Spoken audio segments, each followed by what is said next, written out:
پاک میں کہہ دے ان 5 چیزوں کا علم میں نے کسی کو نہیں دیا، کہ کون کل کیا کمائے گا، اس کو کب موت آئے گی، اور یہ ارزن تموت کیا کہے گا، اور یعلم ما فی الارحام عورتوں کے رحم میں کیا ہے، نیک ہے یا بدبخت ہے، اچھا ہے یا برا ہے، یہ بات میں جانتا ہوں، اور قیامت کب قائم ہوگی یہ بات اللہ نے کہا میں جانتا ہوں۔ اب آپ یہ بتلائیے کہ جب اللہ کے نبی صلی اللہ علیہ وسلم دنیا میں تشریف تو لے آئے اور ساتھ اگلی انتہا بتا دی کہ اب میرے بعد دنیا کلوز ہوگی، میرے بعد معاملات سمٹ جائیں گے، میرے بعد صرف قیامت آئے گی، قیامت کا وقت بھی بتلا دیجئے، ہمیں پتہ تو چل جائے کہ یہ کب تک ہے، اس کی کوئی بات تو بتا دیجئے، ورنہ اس کا علم اللہ کے پاس ہے، اللہ جانتے ہیں کب آئے گی۔ لیکن پھر یہ قوم کو کون ساتھ لے کر چلے گا؟ چونکہ دنیا کا سفر، زندگی کا سفر علم کے ساتھ ہوتا ہے، دنیا کا سفر معجزات اور کرامات کے ساتھ نہیں چلتا۔ معجزات اور کرامات وقتی طور پہ انسان کو قائل کرتے ہیں، وقتی طور پہ انسان کی تسلی کا ذریعہ ہے، لیکن مستقل سفر علم کی روشنی میں ہوتا ہے۔ جیسے مثال کے طور پر آپ کے سامنے روٹی آتی ہے، آپ روٹی بعد میں آتی ہے، پہلے آپ کے دماغ میں علم آتا ہے کہ یہ روٹی ہے پتھر نہیں ہے۔ اسی طرح آپ رستے پہ چلتے ہیں، رستے پہ چلتے بعد میں ہے، پہلے رستہ بتاتا ہے یہ سڑک ہے بستر نہیں ہے۔ اسی طرح آپ پانی پیتے ہیں، پانی کا پیالہ بھی ہاتھ میں ہے، پیٹ میں نہیں اترا، علم پہلے ہے کہ یہ پانی ہے، پھر اس کو پیٹ میں اتار کے پیاس بجھاتے ہو۔ دنیا کی ہر چیز سے پہلے علم ہے۔ اللہ تعالیٰ نے اس امت کو، محمد کی امت کو اپنی خلافت کا تاج پہنانا تھا، اس لیے میرے پیغمبر کو قرآن جیسا علمی موجزہ دیا، قرآن جیسا علم دیا۔ جب صبح قیامت تک ایک ہی لباس چلے گی، ایک ہی راہ نہ چلے گی، امت چلے گی، نبی نہیں ہوگا، قوموں کا سفر جاری رہے گا، آسمان سے پیغام اور ہدایت نہیں آئے گی۔ اب فائنل ہدایت، فائنل پیغام اللہ نے دے دیا اس قرآن پاک کی شکل میں۔ یہ قرآن ہمیں دیا، علم ہمیں دیا، اس علم کی روشنی میں ہم قیامت تک کا سفر کریں گے۔ اور رسول اللہ صلی اللہ علیہ وسلم نے فرمایا میں ایسا علم، ایسا دین تمہیں لے کر جا رہا ہوں، ترکتکم علی ملت لیلھا کنہارھا، میں تمہیں ایسی ملت اور ایسی راہ پہ چھوڑ کر جا رہا ہوں جس کی راتیں بھی دنوں سے زیادہ روشن ہے، جس دین کی راتیں بھی روشن ہو، اس دین کو کسی نئے نبی کی ضرورت نہیں رہتی، اس دین کو نئے نبی کی ضرورت نہیں رہتی۔ ہماری ساری ضرورتیں پوری ہو گئی، ہمارا سارا کام پورا ہو گیا، اب ہمیں کسی نئے دین کی ضرورت نہیں رہی۔ آخری راہوں میں آخری راہ ہمیں مل گئی، آخری پیغام ہمیں مل گیا، اور پیارے پیغمبر صلی اللہ علیہ وسلم کا یہ دین جو علم کی شکل میں اس امت میں موجود ہے، علم کی شکل میں اس امت کے اندر اس کی بقا ہے، اور پوری امت کا ہاتھ پکڑ کر یہ علم اللہ کی طرف انسانوں کو لے کر جا رہا ہے۔ یہ علم ہی تو ہے جو انسان کو خدا کی راہ دکھا رہا ہے، یہ علم ہی تو ہے جو انسان کو اللہ تک پہنچا رہا ہے۔ اس لیے فرمایا کہ یہ جو علم ہے، اللہ کے نبی صلی اللہ علیہ وسلم فرمایا انما بعثت معلما، مجھے اللہ نے معلم بنا کر بھیجا ہے، میں کوئی مجھے حاکم بنا کر، مجھے کوئی قاضی القضات بنا کر، اگرچہ میرے پیغمبر قاضی بھی ہیں، میرے پیغمبر دلوں میں حکمران بھی ہیں، قیامت کی صبح تک دلوں میں انہی کا راج ہے، انہی کی حکمرانی ہے، لیکن اللہ کے نبی اپنے منصب کو بیان کرتے ہوئے کہتے ہیں انما بعثت معلما، اللہ نے مجھے معلم اور استاد بنا کر بھیجا ہے تاکہ دنیا کو پتہ چل جائے اب نسل انسانی کا ڈھیروں کا سفر ختم ہو گیا، اب دنیا اللہ کی طرف بڑھ رہی ہے، اب آخری نبی آ چکا ہے، میں تمہیں علم کی آخری معراج پہ چھوڑ کر جا رہا ہوں، جس کے بعد میں تمہارے پاس اندھیرا آنا تو دور کی بات ہے، اس دین کے راستے میں کبھی بادل بھی نہیں آئیں گے کہ تمہارے راستے میں تھوڑا سا کوئی اندھیرا ہو جائے، ایک رائے کے دانے جتنا بھی تم اندھیرا نہیں پاؤ گے۔ تو یہ راستہ کون دکھائے گا؟ راستہ کون دکھائے گا؟ میں علماء امتی کا انبیاء بنی اسرائیل، میری امت کے علماء بنی اسرائیل کے نبیوں کی مثال ہے۔ سبحان اللہ۔ یہ روایت کرتے سند محدثین نے اسے ضعیف قرار دیا ہے، لیکن معنی کے اعتبار سے روایت درست ہے۔ میری امت کے علماء انبیاء بنی اسرائیل کی طرح ہے، اور نبی امتی کا نبی کی طرح ہو جانا، امتی کا نبی کی ڈیوٹی کو سنبھال لینا، یہ ختم نبوت کی دلیل ہے۔ جب نبوت ختم ہے، اگر نبی آنا ہوتا تو علماء کو نبیوں والا کام کیوں دیا جاتا؟ علماء کو نبیوں والا کام دیا جانے کا مطلب ہی یہ ہے اب کسی نبی کو نہیں آنا، اور یہ کیس بند ہو چکا ہے، اب فائلیں کلوز ہو چکی ہیں، اب دروازے جس سے نبی گزرتے تھے وہ دروازہ بند کر دیا گیا ہے۔ اس لیے تو اللہ کے رسول صلی اللہ علیہ وسلم نے فرمایا لو کان بعدی نبی اللہ کان عمر میں اتنی صلاحیت ہے، اگر نبوت کا دروازہ کھلا ہوتا تو یہ گزر جاتا۔ فرمایا لو کان بعدی نبی اللہ کان عمر، میرے بعد اگر نبوت جاری رہتی تو عمر نبی بن جاتا، لیکن نبوت جاری نہیں ہے، نبوت بند ہو گئی, نبوت کا معاملہ ختم ہو گیا. لیکن جب اب قیامت تک کچھ بھی نہیں ہوگا, قیامت تک کوئی نیا نبی نہیں آئے گا, ایک ہی پیغمبر کا دین قیامت تک راج کرے گا, ایک ہی نبی کا دین راج کرے گا. جس کے اوپر ایمان آپ لائے اور میں لایا, جس نبی پر ایمان ہم لا چکے ہیں, اسی نبی کے دین کا راج چلے گا. اب اس راج کو کوئی چیلنج نہیں کر سکتا. ہاں کیڑے مکوڑے آتے رہیں گے, یہ تو اچھی بڑی بہترین کوٹھیوں کے اندر بھی کیا بکریاں جالے نہیں طلب کرتی. رسول اللہ صلی اللہ علیہ وسلم نے کیا فرمایا, اس کو مثال دیتے ہوئے اللہ کے نبی نے مثال بھی ایسی پیاری ارشاد فرمائی کہ پیارے پیغمبر کی فقاہت و بصیرت کا اعلیٰ معیار سمجھ میں آ جاتا ہے. فرمایا ان رجلا بنا بیتا فاحسنہ اجملہ, ایک شخص گھر بناتا ہے, اس کی تعمیر مکمل کرتا ہے, اس کی خوب ڈیکوریشن کرتا ہے, اسے سجاتا ہے, الا موضع لبنا, مگر ایک اینٹ کی جگہ کو چھوڑ دیتا ہے. فرمایا اللہ اس قصر نبوت کو بنانے والے ہیں, قصر نبوت کا مٹیریل انبیاء ہیں, اور جو شریعت لینے والے ان رجلا بنا بیتا, اگر نبی شریعت لے کر آئے وہ اینٹ کا کام کرتا ہے, وہ بنیادوں کا اور دیواروں کی مضبوطی کا کام کرتا ہے. فاحسنہ اجملہ, اور جو نبی شریعت تو نہ لائے, پچھلی شریعت پہ ڈیکوریشن کا کام کرے, پچھلی شریعت کو سجائے, جیسے حضرت موسیٰ کے ساتھ ہارون تھے, حضرت ابراہیم کے ساتھ لوط تھے, اس طرح انبیاء علیہ السلام حضرت نوح کے ساتھ حضرت شیث تھے. یہ انبیاء صاحب شریعت نہیں تھے, لیکن شریعت والے نبیوں کے معامل بنتے تھے, یہ شریعت کو سجانے کے کام آتے تھے. فرمایا ان رجلا بنا بیتا فاحسنہ اجملہ, ایک شخص گھر بناتا ہے, اس کی تعمیر بھی مکمل کرتا ہے, ڈیکوریشن بھی مکمل کرتا ہے, الا موضع لبنا, مگر ایک اینٹ کی جگہ کو چھوڑ دیتا ہے. الناس یطوفون به ویعلمون له الا بنيت هذه اللبنہ, لوگ اس گھر کا طواف کرتے ہیں, دیکھتے ہیں, اور ساتھ حیرت سے کہتے ہیں مکان تو بڑا خوبصورت ہے, اس کی یہ اینٹ کیوں لگی ہے. آپ بھی جانتے ہیں اگر کوئی گھر بنایا ہو, ساری کوٹھی مکمل ہو جائے, تو مکمل کوٹھی کے اندر کوئی ایک آدھ کمی رہ جائے تو سب کو وہی نظر آتی ہے, یہ کیوں نہیں ہے, باقی تو ساری مکمل ہے, یہ کیوں نہیں ہے, باقی تو مکمل ہے. رسول اللہ صلی اللہ علیہ وسلم انا اللبنہ, وہ آخری اینٹ میں ہوں, انا خاتم النبیین لا نبی بعدی, میں نے اس قصر نبوت کو آ کے مکمل کر دیا ہے, اور میں اللہ کا آخری نبی ہوں, میرے بعد کوئی نبی نہیں ہے. اب جب ہمارے نبی نے آ کر قصر نبوت کو مکمل کر دیا, اب مجھے یہ بتاؤ جب محل مکمل ہو جائے تو بعد جو باہر کچرا پڑا ہوتا ہے, اینٹ روڑے پڑے ہوتے ہیں, چھوٹے چھوٹے ٹکڑے پڑے, کہیں لوہے کا ٹکڑا, کہیں ایک پاؤ سیمنٹ, کبھی گارا, کبھی ریت, کبھی بجری, اس سے کبھی دوبارہ محل بنے, اٹھا کر دوبارہ اتنے سے سامان سے نیا محل کھڑا کر دے. نبوت مکمل ہونے کے بعد بہت سے جھوٹے لوگوں نے وہ کوڑا کباڑ اٹھا لیا, کچرا اٹھا لیا, باتیں اٹھا لی, لوگوں سے کہنے لگے ہم بھی نبی ہے, ہم بھی نبی ہے, اور اپنا شور کر دیا. رسول اللہ صلی اللہ علیہ وسلم نے بات پہلے سمجھا دی. فرمایا سیقول من بعدی ثلاثون کذابون دجالون, پہلے نبی آنے کا بتاتے رہے, اس نبی نے نہ آنے کا بتایا. پہلے نبی یہ بتاتے رہے کہ آنے والے آئیں گے, ہمارے نبی نے بتایا اب نہیں آئیں گے. ہم نے پہلوں کی بات بھی مانی, آنے والوں کو مانا ہے, اور آخری کی بات بھی مانی کہ اب کسی کو ہم نہیں مانتے, اب کسی کو نہیں مانتے. فرمایا کہ آنے والے آئیں گے, سیقول من بعدی ثلاثون کذابون دجالون, فرمایا میرے بعد میں دعویٰ تو کریں گے, کذاب اور دجال اور جھوٹے قسم کے لوگ ہوں گے, کلہم یزعم انہ نبی, ان میں سے ہر ایک یہ کہے گا میں نبی ہوں, لیکن آپ یہ بات دل پہ لکھ لو, آپ اس بات کو اپنے دلوں میں بٹھا لو, انا خاتم النبیین لا نبی بعدی, قصر نبوت میں نے مکمل کر دیا, میں اللہ کا آخری نبی ہوں, میرے بعد کوئی نبی نہیں آئے. تکبیر, جو تخت ختم نبوت زندہ باد, جو تخت ختم نبوت زندہ باد, تکبیر. آپ صلی اللہ علیہ وسلم نے جب قصر نبوت کو مکمل کر کے بتا دیا کہ اب اس بات کو سمجھ لو, میں اللہ کا آخری نبی ہوں, میرے بعد کوئی نبی نہیں ہے. میں آپ سے بات پوچھتا ہوں, آپ سادہ دیہاتی لوگ ہیں, دیہاتیوں کے دلوں میں سیدھی سیدھی 2 جمع 2 4 جیسی سچائیاں اترتی ہیں, اس لیے اللہ نے نبیوں کو ہمیشہ دیہاتوں میں بھیجا تاکہ دیہاتوں کے صاف دل لوگ بات کو سمجھیں اور دین کے دائی بن کر نکلے. اب آپ بات کو سمجھیے, آپ ذرا یہ بتائیے, اگر ایک چیز انسان نے خریدنی ہو تو اس کی کمپنی بھی ڈھونڈتا ہے, خریدنی ہو تو اس کے بارے میں معلومات لیتا ہے, لیکن جس چیز کے قریب بھی نہ جانا ہو تو اس کے بارے میں پوچھا کہ یہ کتنے کی. آپ کی چک, مجھے پھر نام بھول گیا, مدوانا.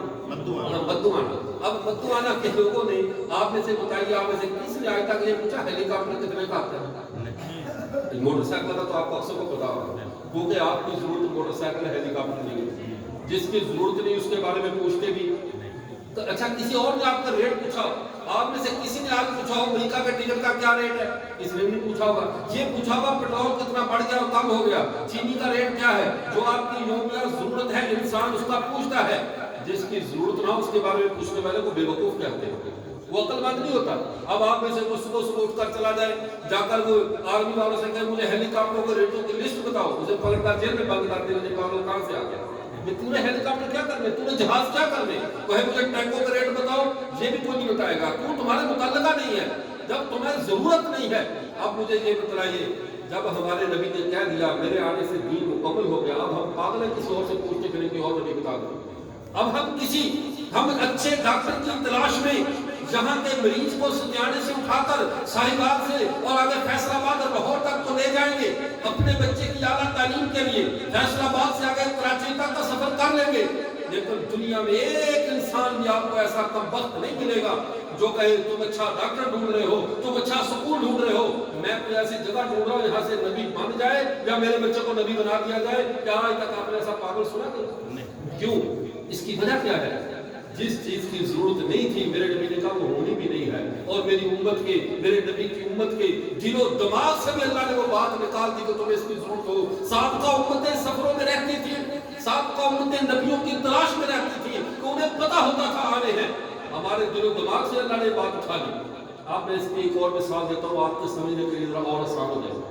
جب تک آپ کے گھروں میں واش روم نہیں بنے تھے تو آپ کے جو بزرگ تھے وہ لوٹا لے کر 3-3 کلومیٹر تک جاتے تھے, ایسے ہی تھا یا نہیں؟ لیکن اب کسی کو دیکھا لوٹا لے کر کھیتوں میں جاتے ہوئے؟ اپنی ضرورت تقاضا یہی پورا, جب ضرورت ختم ہوگی تو چلنا بھی ختم. جو کام ضرورت میں تھا, جس دور میں تھا, اب پہلے ہمارے اسکول و کالج والوں کو دیکھو, دونی کے پہاڑے سے بات شروع ہوتی تھی, 20 تک کے پہاڑے یاد کرتے تھے. آج کسی کو ٹیچر, آج کے اسکول ٹیچر سے بھی پوچھو نہیں آتے ہو, کیونکہ ضرورت ختم ہوگی. موبائل کے کیلکولیٹر نے ضرورت کو پورا کر دیا. ضرورت کے پورا ہونے کے بعد اب کوئی پہاڑے یاد نہیں کرتا. جب ہمارے نبی نے آ کر ہماری تمام ضرورتوں کو پورا کر دیا, تمام ہمارے مسائل کو حل کر دیا, ہر بات ہمیں بتا دی, اور جو نہ سمجھ میں آئی حضرت علی رضی اللہ تعالیٰ نے فرمایا اے اللہ کے رسول, حضرت معاذ بن جبل رضی اللہ تعالیٰ عنہ کو جب اللہ کے رسول نے قاضی القضات بنا کر جمل کی طرف روانہ کیا, ابو داؤد میں حدیث سے مانتا ہے لما پوچھا معاذ بن جبل, اللہ کے نبی نے جب معاذ کو جمل کی طرف بھیجا, پوچھا فقار تقدیرہ معاذ اذا اريد لك القضاء, اے معاذ جب تیرے پاس مقدمہ پیش ہو تو فیصلہ کیسے کرے گا؟ یہ امتحان ہو رہا ہے اور یہ نبوت کا مزاج ہے. ڈیوٹی دینے سے پہلے امتحان لیا کرتے تھے کہ اس کا اہل بھی ہے یا نہیں ہے. رشتہ داریوں کی بنیاد پہ, اقربا قومی کی بنیاد پہ عہدے نہیں دیے جاتے. اسلامی ریاست میں ہمیشہ منصب کو دے کر عہدے دیے جاتے ہیں. پھر وہ منصب لینے والا کسی چودھری کا بیٹا ہو یا کسی غریب کا ہو, اس میں فرق نہیں پڑتا. حتیٰ کہ حضرت عطا بن ابی رباح رضی اللہ تعالیٰ عنہ ایک صحابی ہے لیکن غلام ہے, غلام صحابی تھے, غلامی کی حالت میں آئے, لیکن جب وہ مکہ میں آتے تھے مکہ کے اندر اعلان ہو جاتا تھا آج کے بعد کوئی فتویٰ نہ دے, یہ غلام, اور غلام اس کی کوئی آئینی حیثیت نہیں تھی غلام کی, بحثیت غلام کے, لیکن رسول اللہ کے دین کے عالم تھے. اللہ نے اس کو اتنا منصب, اتنا مقام دے دیا کہ پورے مکے میں حج کے دنوں میں اعلان ہو جاتا تھا اب کوئی بھی مسئلہ نہیں بتائے گا, عطا بن ابی رباح بتائے گا. غلام ہے تو اور بات ہے, لیکن علم نے اس کو عزت دی ہے. جس کو علم عزت دے دے, اللہ عزت دے دے, اسے کون ذلیل کر سکتا ہے؟ اور جب یہ بات آپ سمجھ لیں, جب اب ہماری ضرورت ختم ہوئی, ہمیں عزت ہمارے نبی نے دے دی اور بتا دیا اب میرے بعد تمہیں کسی نئے نبی کو تلاش کرنے کی ضرورت نہیں. اب جب ہمیں تلاش کرنا تو ہم تب کریں جب کوئی ضرورت باقی. اللہ کے نبی نے کہہ دیا سیکون من بعدی ثلاثون کذابون دجالون, میرے بعد 30 کے قریب کذاب دجال آئیں گے. کلہم یزعم انہ نبی, ان میں سے ہر ایک یہ کہے گا میں نبی ہوں. جیسے مرزا قادری کہتا ہے میں نبی ہوں, جیسا کہ اس کے آگے پیچھے مسلمہ قذاب نے پہلے کہا میں نبی ہوں, اسود انسی نے کہا میں نبی ہوں, اسحاق اخرس نے کہا میں نبی ہوں. امت نے کسی کو خاص نہیں ڈالا. کیوں؟ ہمارے نبی نے کہہ دیا تھا انا خاتم النبیین لا نبی بعد, میں آخری نبی ہوں, میرے بعد کوئی نبی. اور جو جھوٹی نبوت کا دعویٰ ہے اس کی مثال مکڑی کے جالے جیسے ہوتی ہے. جالا کوٹھیوں میں لگتا ہے, قصر نبوت مکمل ہے, اب نبوت کے اس محل کے نیچے نئی کوٹھی نہیں بن سکتی, لیکن کوئی جالا لگائے گا تو اس جالے پر ایمان لانے کا ہمیں حکم نہیں دیا گیا, اسے صاف کرنے کا حکم دیا گیا, اسے مٹانے کا حکم دیا گیا ہے. اب اگلی بات کو سمجھیے, رسول اللہ صلی اللہ علیہ وسلم نے اس ختم نبوت کے عقیدے کو بیان کیا. میں آخری بات عرض کرتا ہوں, زیادہ وقت آپ کا نہیں ہوگا. اب دیکھیے, ایک صحابیہ ان کا بیٹا میدان جنگ میں شہید ہو گیا.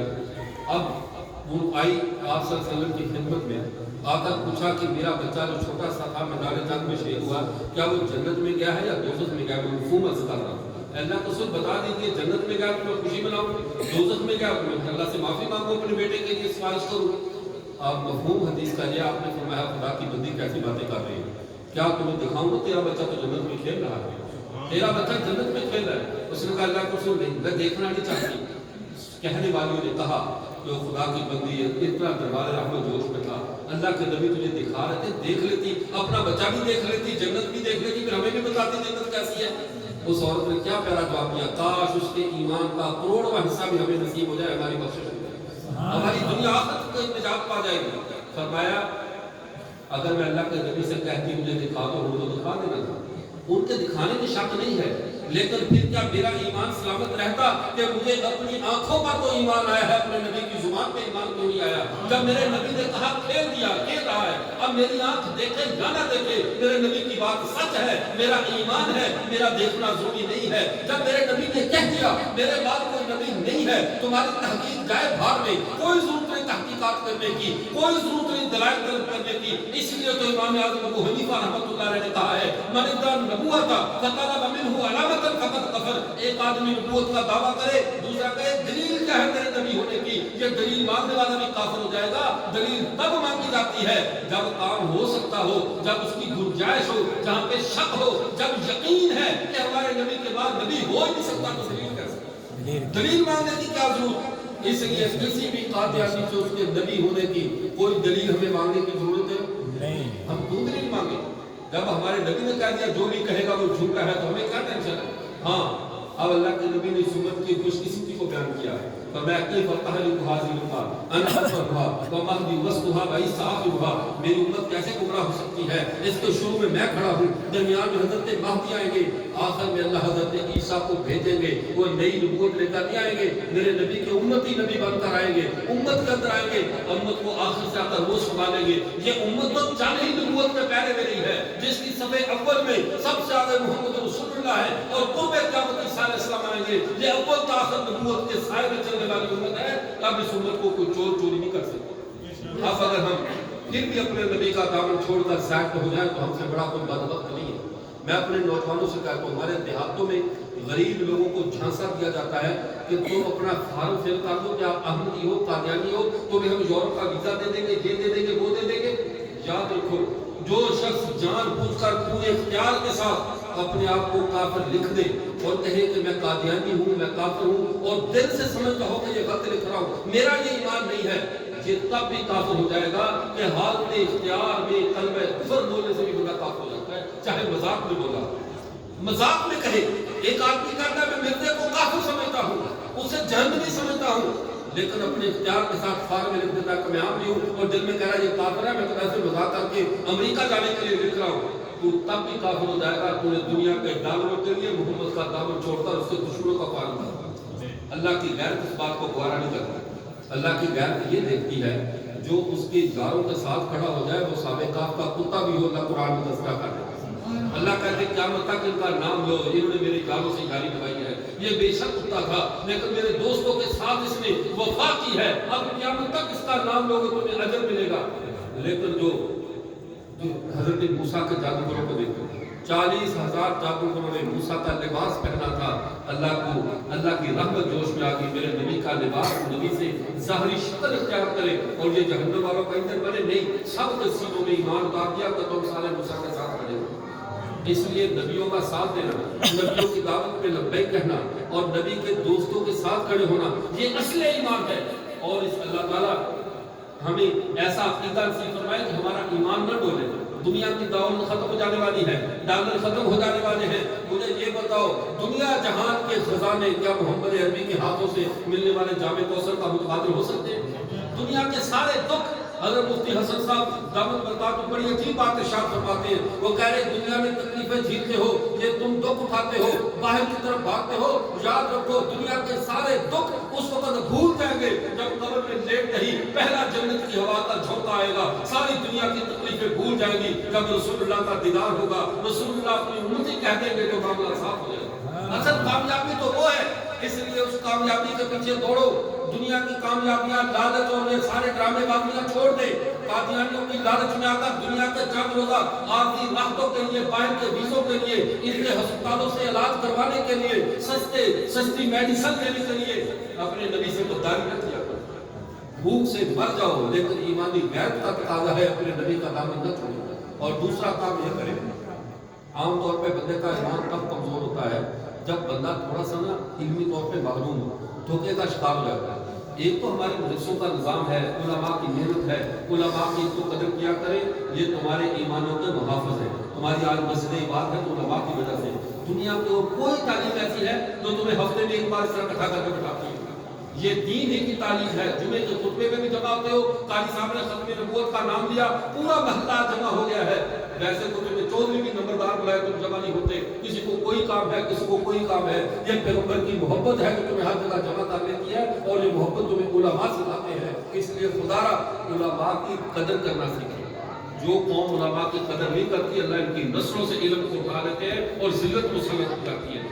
دوسرا کام، ابھی مجھے ہمارے مولانا صاحب انہوں نے مجھے ایک بات بتائی اور بڑی اچھی بات ہے کہ مدرسہ عربیہ تعلیم القرآن 275 گاہ پہ مدوانہ میں انہوں نے 2 سالہ دراسات دینیہ کا کورس شروع کیا. 2 سالہ دراسات دینیہ. یہ کیا ہے، وفاق کے بعد ہے، لیکن یہ کسی کے بعد ایک نہ ہو. کوئی آپ کو سند، ویسے سند ملے گی لیکن کوئی سند بھی آپ کو نہ ملے اگر آپ کو اپنی زندگی اپنے نبی کے طریقے کے مطابق گزارنی آ جائے اور آپ کو پاکی ناپاکی کے مسائل کا پتہ چل جائے، حلال حرام کے مسائل کا پتہ چل جائے. ہمارے دیہاتوں میں اس سے پوچھو نا غسل کے فرض کون سے ہیں، تو یہ بتاتے ہیں صابن تیل کا ہوگا، حالانکہ یہ غسل کے فرائض نہیں ہے. غسل کی جب ہماری علمی صلاحیت یہ ہے تو ہماری عوام کو چاہیے کہ علم کے حاصل کرنے کے لیے ہمارے مولانا کیا مفتی شاہ سعود صاحب، ان سے آپ رابطہ کر لیں. آپ کا ہاں جی، مفتی شاہ سعود صاحب بیٹھے ہیں. میری آپ حضرات سے خود ایک برادرانہ درخواست ہے، اپنے بچوں کو بھی، خود بھی آپ کے پاس وقت ہو تو یہ دراسات دنیا کا کورس کرے، مساجد کو آباد کرے. اللہ تعالیٰ آپ کے گھروں کو بھی آباد کرے اور ہر طرح کی پریشانی سے آپ کو محفوظ فرمائے. باخر دعوانا الحمدللہ.